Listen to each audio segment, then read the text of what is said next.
Filmmakers like Prashanth Neel and Anurag Kashyap have been wonderful mentors. Prashanth has been mentor to my son Akhil, and I know when Akhil's faced the ups and downs, like all actors do, Prashanth has been there for him and kind of pulled him out of the depth of despair and given him a lot of courage to go on. And Anurag Kashyap has done the same for Akshat. Yeah.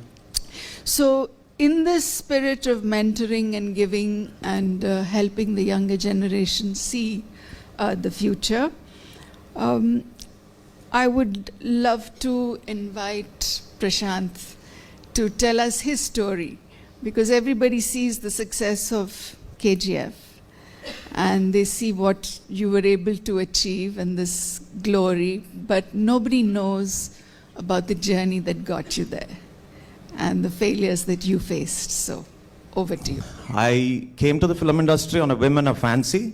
I think like most of us do. It's just a lot of glitter. Till you start realizing that this is very serious. There's today, if you ask me what goes into making films, I think there's a lot of common sense that goes into it, which you don't have initially, because it seems like an industry which is driven largely on passion. And I think there's more truth to that than just having passion. I think there's a lot of economics involved, and to see films, buy tickets, go see films, looks very, very easy from the outside. But I think knowing how, so it so happened that before I started my first movie, I made a movie called Ugrum in 2014, and before I went to shoot, I thought everybody who had made movies before were bad directors and I was just going to change everything. I took a couple of shots, and then I just wanted this movie to be watched by 10 people. So the perspective changed as you sunk deeper into this dream, into this haze. And I think more than anything else, I didn't have the right people around me. So getting into the industry without having the right people is like, filmmaking is not like tennis, where only one person is there on court and you don't really need anybody. It's like a cricket team, and you have to have all the other 10 players playing well. So I think I learned that very quickly, and yeah, that's about it to begin with. So I was told that you stalled the film and you taught yourself to edit. Yes. Can you tell us about that? Yeah, so I hadn't worked under anybody. I think I did it the very wrong way, and I learned only from my own mistakes. I tell a lot of kids who want to get into cinema that they should go and work under somebody practically, not because they can learn creativity, but they can learn what not to do by watching at least 5 other directors doing it. And I learned cinema by making my own mistakes. And I scraped out of it, probably because I'm that good.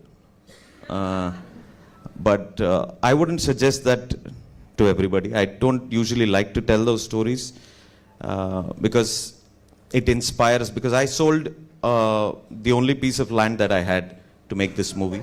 I did everything wrong in my first movie. So I didn't make money back, but I made a lot of name, which is probably half the things that you want right from making cinema, because your identity is as important as your product is. And I learned how to edit. I learned how to make better cinema with almost every day that I went to this sets, because I did not have practical knowledge of how to be on a set. I did not have leadership skills, which I learned very quickly. I understood that if I was going to make a mistake also, I don't want anybody else telling me that. I had to just believe in myself and make the movie with the greatest conviction that I have. So yeah, I learned a lot of things apart from just editing.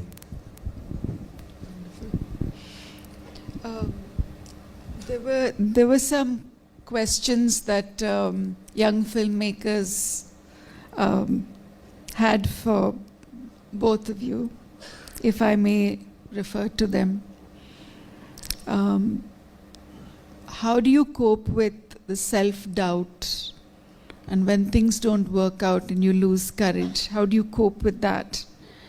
And what are the guiding steps for young filmmakers on this? I think we face self-doubt every day, especially when you're working on a project. So my go-to strategy for avoiding self-doubt, probably not the best thing to do, but is to ignore it. When you ignore your self-doubt and you just go back to the process, and I think you go back to the discipline of doing that same thing again and again and trying to get a different result or a better result, whether it's when you're writing a script or whether it's when you're shooting. You don't have that much freedom, but then when you're prepping for it, you can probably apply that. So yes, I mean, we all go through self-doubt every single day, every single hour. There are days when you're just staring at the blank piece of paper and you're doubting every single word that you've written, and you are pressing that command A and deleting all of that. So yes, I think the one thing that we do when self-doubt comes is to accept that it's going to linger on, no matter what you do, no matter how big or how small you are in that process, where you are in that journey. I think self-doubt is going to creep up no matter what. So as long as you know that it exists, and as long as you know that you can ignore it, and not just ignore it, but follow it up with the discipline of doing the process, engaging yourself in the way things need to be done and not romanticize your situation with the self-doubt, I think you can make the next step. So that's how I tackle it. There's a lot of disparity between what we write to what we execute, because it needs about 500 people to make the movie, but only one person to sit and write it. And I go back to my first movie where I thought I was going to be making the best movie in the world. And everything started changing, shot by shot started changing. Finally, when the movie was out, I thought it was about 15% of what I'd written. So this is something that every director has to get used to. Every person who's executing a movie has to get used to the fact that he's not going to be making the exact movie that he saw in his head. So all the self-doubt that I had in my first movie helped me cope with the other three movies that I've made. Because I thought I had made the most terrible movie after I made it. And I remember I was standing under the shower several times wondering how I'm going to kill myself after the movie released.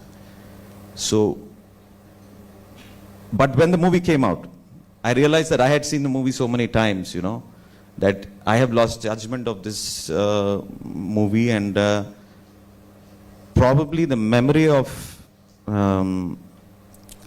getting the result of that first movie, it went the right way, of course. The result of that movie went the right way for me. Knowing that I did the right things, even when I had doubt, in my first movie helped me to make my other three movies without having enough doubt. And I think it never leaves you. So even when you go back and you revisit a work, they stand out for you. Thank you for that. In film education, you have the craft, the skills, the business sense, understanding audiences. You have a lot of culture, sensibility. There are discussions, watching films with the filmmakers and things. But the industry hires with the confidence and the grit which is not taught in film school. And it's just a comfort zone, you know. Film school is just a comfort zone because everybody's rooting for you, everybody wants you to do